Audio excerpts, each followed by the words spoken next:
Well, this is an inexpensive 2-pack of candle lighters.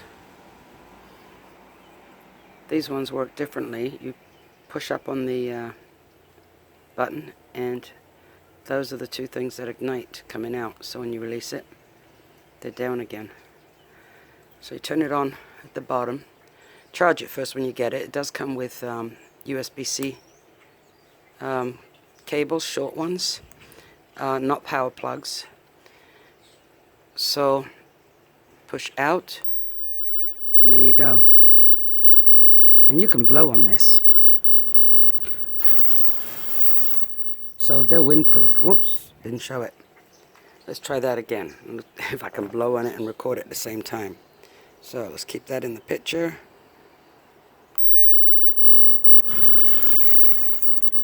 So the wind won't put it out.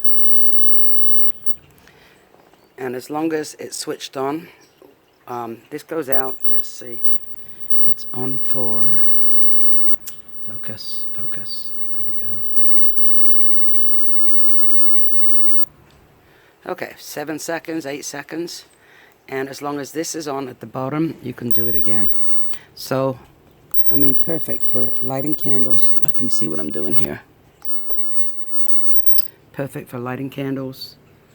Keep your fingers away. Starting a bonfire, whatever you need it for.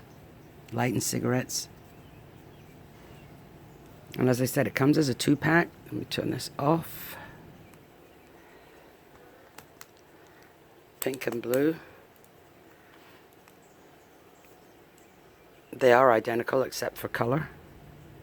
Turn that on. There we go. Yeah, they're really neat. And you don't have to worry about buying refills for it. You just plug it in when it runs low. Nice little set of candle lighters.